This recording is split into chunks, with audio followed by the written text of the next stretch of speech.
আসসালামু আলাইকুম ওয়া রাহমাতুল্লাহি ওয়া বারাকাতুহু। ওয়া আলাইকুম আসসালাম ওয়া রাহমাতুল্লাহি ওয়া বারাকাতুহু। আলহামদুলিল্লাহি ওয়া সালামুন আলা ইবাদিহিল্লাযীনা ইসতাফা। আম্মা বা'দু ফাআউযু বিল্লাহি মিনাশ শাইতানির রাজীম। ببركة بسم الله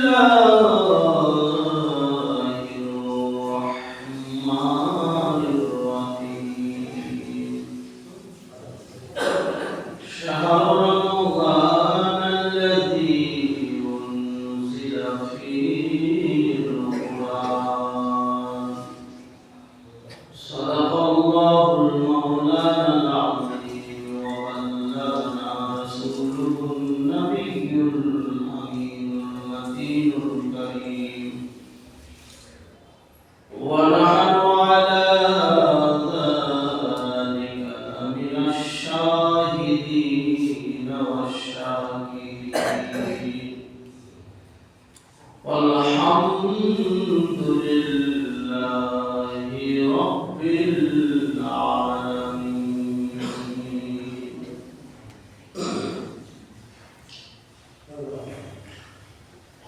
শ্রদ্ধেয় সমাবেত উপস্থিতি, মুসাল্লিয়ান হযরত, আল্লাহ সুবহানাহু ওয়া তাআলার কোটি কোটি হামদ ও প্রশংসা। যে আল্লাহ তাবারাক ওয়া তাআলার অশেষ দয়াতে রহমতে আজকে আমরা সুস্থ শরীরে সালাতে জুমা আদায় করতে আসতে পেরেছি। সকলে বলুন আলহামদুলিল্লাহ।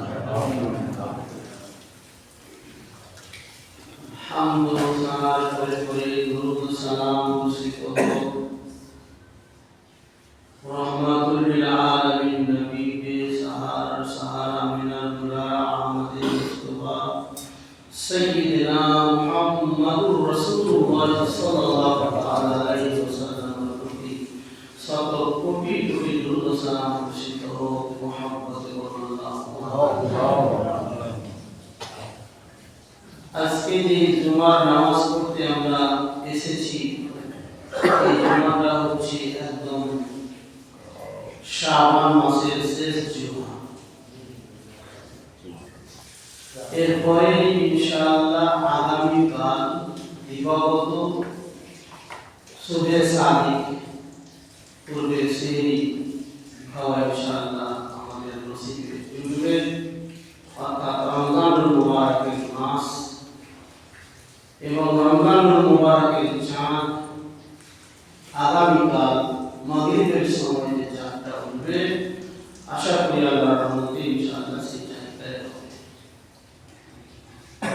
তাহলে অতি নিকটে আমরা এসেছি রমজানুল মুবারক।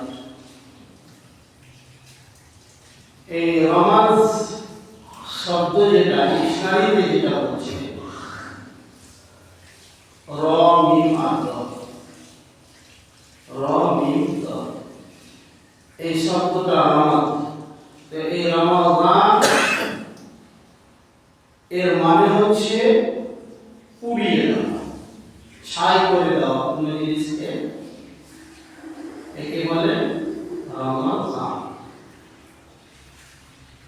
এই মাসের নাম রমজান জেনে রাখা হলো। পুড়িয়ে দেওয়া, ছাই করে দেওয়া, এর সঙ্গে সম্পর্ক কি আছে? রাসূলুল্লাহ সাল্লাল্লাহু আলাইহি ওয়াসাল্লামের হাদিস দ্বারা এর একটা মিল পাওয়া যায়।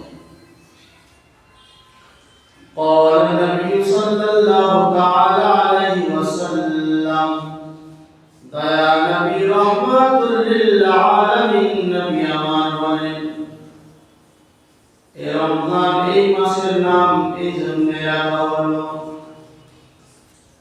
মহান আল্লাহ তাআলা এই রমজান মাসে তার বান্দাদের উপরে রোজা ফরজ করেছেন। কুতিবা আলাইকুমুস সিয়াম, সিয়াম মানে হলো রোজা। এ বাবা রোজা শব্দ কোরআন পাকে হাদিসে কোনো জায়গায় পাওয়া যাবে না। আপনি যদি রোজা শব্দ খুঁজেন, রোজা শব্দটা পাওয়া যাবে না। রোজা হলো পার্সি শব্দ। আর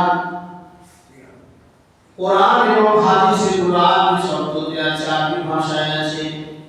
এই জন্য কোনো মানুষ যদি রোজা খুঁজে, রোজা পাওয়া যাবে না। সিয়াম পাওয়া যাবে, শাহরু রমাদান আল্লাযী উনজিলা ফীহিল কুরআন, কুতিবা আলাইকুমুস সিয়াম। এই সিয়াম শব্দের মানে হলো রোজা। আর যারা এই পবিত্র মাহে রমজান অর্থাৎ রমজান মাসে রোজা রাখবে, একটি মাস মান সামা ক্বালা নবী সাল্লাল্লাহু তাআলা আলাইহি ওয়াসাল্লাম মান সামা শাহর রমজান গুফিরা লাহু মা তাকাদ্দামা মিন যামবিহি। কোন মানুষ, কোন বান্দা, কোন বান্দি যদি এই একটি মাস রোজা রাখলো, আমার নবী পাক সাল্লাল্লাহু আলাইহি ওয়াসাল্লাম বলেন গুফিরা লাহু মা তাকাদ্দামা মিন যামবিহি, ইতিপূর্বে যতগুলো গুনাহ করেছিল, শিরক এবং হুকুকুল ইবাদ বাদে, দুটো গুনাহ কিন্তু মাফ হবে না। একটা হলো শিরকের গুনাহ, আর একটা হলো হুকুকুল ইবাদ। বান্দার হক আপনি আত্মসাৎ করেছেন, টাকা পয়সা জমি জায়গা এগুলো অপরে দিয়ে দিয়েছেন, এগুলো মাফ। আপনি যত রোজা রাখেন, যত হজ করেন, যত নামাজ পড়েন, আর যত আল্লাহর কাছে কাঁদেন, মহান আল্লাহ রাব্বুল আলামিনের হুকুকুল ইবাদ, এটা তো আমার অধীনে না। এটা যার আত্মসাৎ করেছো তুমি, যার কাছে তুমি জিনিসটা নিয়ে অস্বীকার করেছো, যাকে ঠকিয়েছো, যার কাছে চুরি করেছো, তার কাছে কি ক্ষমা চাইতে হবে, এ বিহীন তোমার ক্ষমা হবে না। তো হাদিসে পাকে যেটা আছে গুফিরা লাহু মা তাকাদ্দামা মিন যামবিহি, রমজানের পূর্বে যতগুলো গুনাহ করেছিল, আল্লাহ রাব্বুল আলামিন বলেন শিরক আর হুকুকুল ইবাদ বাদে আমি সব গুনাহকে এই রমজানের রোজার মাধ্যমে জ্বালিয়ে ভস্ম করে দেব, একদম পুরো ছাই হয়ে যাবে। ওই রোজাদার বান্দার আমল নামায় কোনো গুনাহ থাকবে না। তাই রোজার পাওয়ার বেশি কতটা, রোজার পাওয়ার কতটা। আমি আপনি 11টি মাস গুনাহ করি। ইবলিসকে যখন পাওয়ার দিয়ে আল্লাহ, ইবলিস আল্লাহর কাছে বর চেয়ে নিল, পাওয়ার চেয়ে নিল, যে আল্লাহ আমি তো এতদিন করে তোমার ইবাদত বান্দেগী করলাম, সবচাইতে বেশি ইবাদত করেছি, আমার মতো কোনো ফেরেশতারা ইবাদত করতে পারে। যেহেতু আমি ফেরেশতাদের মাস্টার, এই জন্য আমার ইবাদতও বেশি। তো সামান্য একটা কথা মানলাম না, আদমকে সম্মান জানালাম না, তাআতিল সাজদা করলাম না, যার কারণে তুমি আমাকে লানতের তকতি গলায় দিয়ে জান্নাত থেকে ধাক্কা দিয়ে বের করে দিলে। তা আমি যে এত বড় ইবাদত করলাম, তার তো কিছু পাওনা দাওনা আছে। আল্লাহ বলেন বিলমা, বলছে আমি কিয়ামত পর্যন্ত যেমন না বলি, কিয়ামত পর্যন্ত আমাদের মরণ না হয়, তো আজাদিল শয়তান কিয়ামত পর্যন্ত মরবে না। একমাত্র আজাদিল শয়তান, এছাড়া তার জিনের যত আওলাদ আছে সবাই মরবে, জন্ম নিবে মরবে। কিন্তু আজাদিল শয়তান, যাকে আল্লাহ জান্নাত থেকে ধাক্কা দিয়ে বের করে দিয়েছিলেন আদমের তাওহীদ করার জন্য, ও আজাদিল শয়তান মরবে না, কিয়ামত পর্যন্ত বেঁচে থাকবে। কিয়ামত যখন হবে তখন সে মরবে। একটা পাওয়ার নিয়ে নিল, আরেকটা পাওয়ার আল্লাহর কাছে নিল, যে আমি যেমন মানুষের শিরায় উপশিরায় রক্তের সঙ্গে মিশে গিয়ে একদম কলবে দিলে একদম হাতে গিয়ে আমি রাজত্ব করতে পারি, দিল যেন ক্যাপচার করতে পারি। এই বিশাল পাওয়ার, এই পাওয়ার আল্লাহর কাছে পৌঁছে নিল। আল্লাহ আমি যখন বলেছি দিব তো দিলাম, তুমি মানুষের শিরায় উপশিরায় রক্তের সঙ্গে মিশে নফসে আম্মারাকে দিয়ে তুমি তোমার রাজত্ব চালাবে। তখন আজাদিল বলল যে আল্লাহ জান্নাত বানিয়ে আল্লাহ আপনার, জান্নাত বানিয়ে আল্লাহ আপনার, যে তুমি আমাকে এমন পাওয়ার দিয়েছো, এমন বল দিয়েছো, এমন শক্তি তুমি আমাকে দিলে, যে আদমের সন্তানদেরকে আমি একটাও জান্নাতে যেতে দেব না, সবকে আমার বাবার দ্বারা আমার চক্রান্তে ফেলে জাহান্নামে নিয়ে যাবে। আজাদিন শয়তান যখন এই কথা বলল, কারণ আজাদিন শয়তানের অভিজ্ঞতা কত হবে বলেন তো? আদম নবী থেকে নিয়ে আসি, তার আগে ছিল তো আদম নবী থেকে ও চক্রান্ত চলছে। কমবেশ 1,24,000 পয়গম্বর এই দুনিয়ায় এসেছেন, রাসূল এসেছেন। প্রত্যেক নবী এবং রাসূলের সঙ্গে তার দেখা হয়েছে। প্রত্যেক নবী এবং রাসূলের উম্মতকে কি করে জাহান্নামের রাস্তায় নিয়ে যেতে হবে, কোন উম্মতকে কি করে জাহান্নামে বানাতে হবে, সব চক্রান্ত তার জানা আছে। তাহলে এতটা অভিজ্ঞতা আজকে আমাদের মধ্যে যদি কোনো বয়োজ্যেষ্ঠ মানুষ থাকে, তো একটা 30 বছরের যুবকের চেয়ে 60 বছরের মানুষের অভিজ্ঞতাটা বেশি হবে, কারণ ও দিন বেশি দেখেছে, সে তার অভিজ্ঞতা বেশি আছে। তো আদমের শয়তান যখন সৃষ্টি থেকে আছে, দুনিয়া সৃষ্টি থেকে আদম আলাইহিস সালামের সৃষ্টি থেকে আছে, তো তার পাওয়ার তার অভিজ্ঞতাটা কতটা হবে, ওই হিসাবে গর্ব করে বলল যে আমি এবার সবকে জাহান্নামে নিয়ে যাব। আর যেহেতু আমাকে পাওয়ার দিয়েছেন, আমি মানুষের শিরা উপশায় প্রবেশ করে একদম কলবে যাব, দিলে যাব, দিলে কি আমার কুমন্ত্রণা ছাড়াবো, লোভ লালসা হিংসা হাসাদ এগুলো আমি ছড়িয়ে দেব, তাহলে মানুষ সেগুলোতে যাবে, আপনার কথা শুনবে না। মহান আল্লাহ তাআলা বলেন আজাদিন, তুমি জানো আমার নাম কাহার জব্বার, যেমন তোমাকে শাস্তি দিলাম আমার আরেকটা নাম রয়েছে রহমান রহিম গফুরুর রহিম।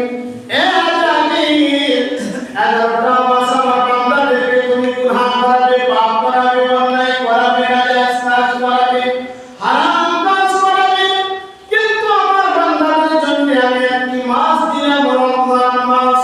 এই রমজান মাসে যে বান্দা বান্দি আমার সিয়াম পালন করবে, এই রমজান মাসে যে বান্দা বান্দি আমার রোজা পালন করবে, মান সামা ঈমানান ওয়া ইহতিসাবান গফিরা লাহু মা তাকাদ্দামা মিন যামবিহি। 11টি মাসের গুনাহ করব আমি আল্লাহ এই রমজান মাসের রোজার দ্বারা মিটিয়ে দেব।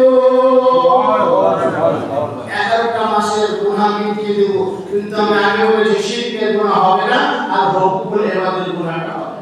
এই দুটো বাদে আপনি সব পাপ পেয়ে যাবেন, কিন্তু শর্ত হলো মান সামা ঈমানান ওয়া ইহতিসাবান, আল্লাহকে ভয় করে একমাত্র আল্লাহকে রাজি করার জন্য, এত কোনো রকমের আপনার রিয়াকারি চলবে না, আপনার লোক দেখানো চলবে না, একদম আল্লাহকে রাজি করার জন্য। এবং ঈমান ওয়া ইহতিসাবান পুরোপুরি মোকাম্মল রোজা। আপনি রোজাও আছেন, আবার নিজের কাজে ঠিক আছেন, ঠকে চুরিতে, মিথ্যা কথাতে, চুগলিতে, পরনিন্দা, আসলে যেগুলো আপনার অভ্যাস, আজাদিন শয়তান যেগুলো করিয়েছে আপনি সেগুলো এখনো করছেন, আর শুধু শুধু আপনি ফজর থেকে গিয়ে সূর্য ডোবা পর্যন্ত আপনি উপবাস থাকছেন। তো এতে কি হবে, আপনার সেই জিনিসটা আর হবে না, সেই রোজার পাওয়ারটা আপনি পাবেন না, আপনার শুধু ভুকে থাকতে হবে। রাসূলুল্লাহ সাল্লাল্লাহু আলাইহি ওয়াসাল্লাম সাহাবাদেরকে বলেন, ইয়া মাসাহাবারা, তোমরা রোজা রাখবে বাবা, কিন্তু রোজা এমন ভাবে রাখো তোমার চোখের রোজা থাকে, তোমার জবানের রোজা থাকে, তোমার শরীরের প্রত্যেকটা অঙ্গ প্রত্যঙ্গ যেন রোজা থাকে। তোমার সঙ্গে যদি কেউ ঝগড়া করতে আসে, বলেন নিসাইমুন, আমি রোজাদার, রোজা অবস্থায় আমি ঝগড়া করব না, কারণ গালিগালাজ হয়ে যেতে পারে, অন্যায় ভাষা বকিয়ে বেরিয়ে যেতে পারে, কোনো রকমের মিথ্যা কথা বের করা যাবে না। রোজা অবস্থায় কোনো মিথ্যা কথা বললে রোজা দুর্বল হয়ে গেল, রোজা অবস্থায় আপনি কাউকে চুগলি করলেন, গুনাহ তো হলো, রোজার কমজোরি হলো। এইভাবে দেখতে পাওয়া যায় আমরা রোজা রাখি, কিন্তু রোজার পরিপূর্ণ নেকি আমরা পাই না, নেকিটা অসম্পূর্ণ হয়ে যায় আমাদের। আল্লাহ যে অফারটা দিয়েছে, সেই অফার পরিপূর্ণ আমরা পাই না, আমাদের কিছু ত্রুটির জন্য, আমাদের কিছু ভুলের জন্য, যে আমরা রোজা রাখলাম কিন্তু বাকি আদার্স দিকটা ঠিক করলাম না। প্রত্যেকটা সময় আপনাকে আমাকে চিন্তা ভাবনা করতে হবে। সকালে ফজরের নামাজ পড়লেন, সেহরি খেলেন, নিয়ত করলেন, রোজা রাখলেন, আপনাকে স্মরণে রাখতে হবে যে আমি এত কষ্ট করে রোজা রাখছি, এই রোজা যেন আমার বিফল না যায়, এই রোজার পরিপূর্ণ সওয়াব যেন আমার আমল নামায় আল্লাহ আমাকে দেন। এই জন্য আমার আমার করণীয় কি হবে? আমি অন্যান্য মাসে হয়তো কিছু ছোট বড় কাজ করতাম, উচ্চানিচা কাজ করতাম, শরীয়তের এদিক কাজ করতাম, কিন্তু রোজা অবস্থায় করা যাবে না। রোজা অবস্থা করতে গেলে আমার রোজাটাই দুর্বল হয়ে যাবে। ব্রাদার বিল্লাহ ইসলামিয়া, এই জন্য আল্লাহ রাব্বুল আলামিন বলেন শাহরু রমাদান আল্লাযী উনজিলা ফীহিল কুরআন হুদাল লিন-নাস। এই রমজান মাস, রমাজ শব্দের অর্থ হলো রমজান মাস আপনি পেলেন কোরআন মাজিদ। শাহরু রমাদান আনলেন রমজান মাস। তো রমজান মাসে কি হবে? আপনার আমার নামা থেকে আল্লাহ তাআলা সমস্ত গুনাহকে মুছে দিবে। আর যখন আপনি রমজান শেষ করে যখন ঈদের ময়দানে যাবেন, আল্লাহ সুবহানাহু ওয়া তাআলা বলবেন, রাসূল পাক সাল্লাল্লাহু আলাইহি সাল্লাম বলেছেন, ওই বান্দার আমলনামাটা এমন হবে যেন এখনই একটা সন্তান জন্ম নিলে তার আমলনামায় কোনো নেক গুনাহ থাকে না। অনুরূপ সেই রোজাদার বান্দা আমলনামায় কোনো গুনাহ বলে কোনো জিনিস থাকবে না। এতটা পাওয়ার রোজা রয়েছে।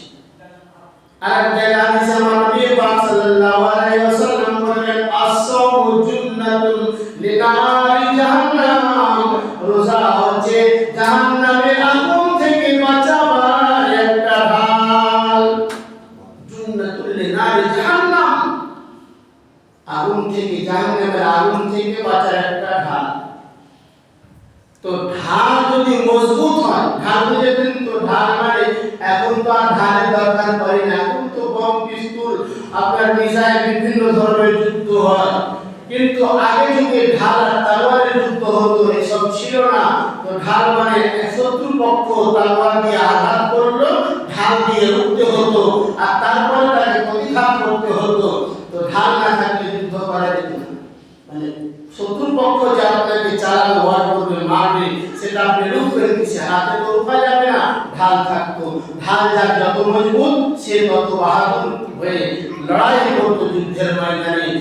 রাসূল পাক সাল্লাল্লাহু তাআলা আলাইহি ওয়াসাল্লাম এটা বুঝাবার জন্য মানুষকে দেখো, যেমন ঢাল মজবুত হলে তুমি যুদ্ধের ময়দানে জয় হবে। তুমি রোজা যদি তোমার মজবুত হয়, মুকাম্মাল রোজা যদি হয়, কামিল রোজা যদি তুমি রাখতে পারো, তাহলে জাহান্নামের আগুন থেকে তোমাকে এই সিয়াম, এই রোজা তোমাকে বাঁচাবে। জাহান্নামের আগুন থেকে রোজা বাঁচাবার শর্ত হলো রোজাটা মুকাম্মাল হওয়া। রোজা মুকাম্মাল হওয়ার কি করণীয়? যে আপনার শরীরের প্রত্যেকটা অঙ্গ প্রত্যঙ্গ, চোখ বলেন, কান বলেন, নাক বলেন, সব আপনার রোজা অবস্থায় থাকে, সব রোজা অবস্থায় থাকে।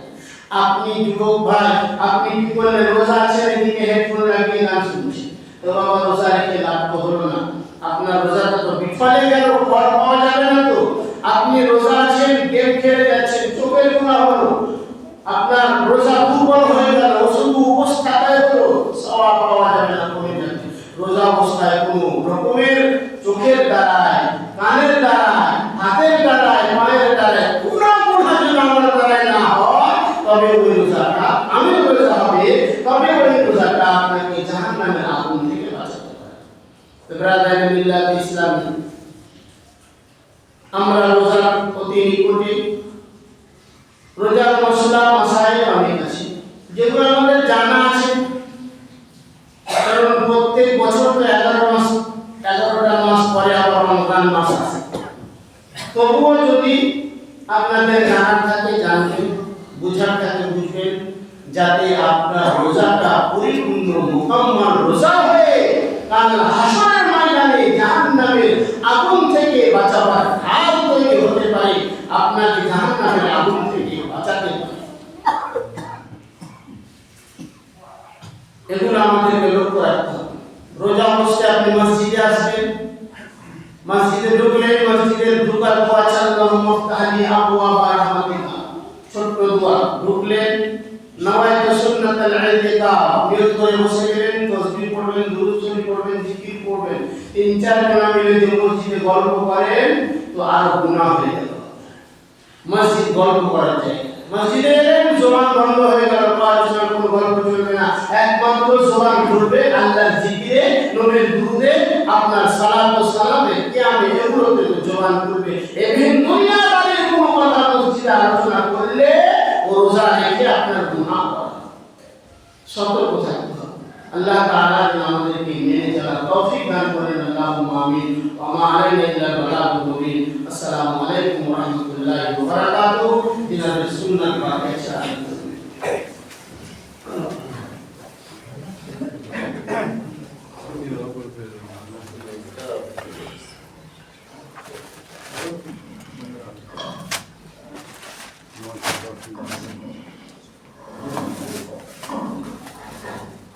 খেলেন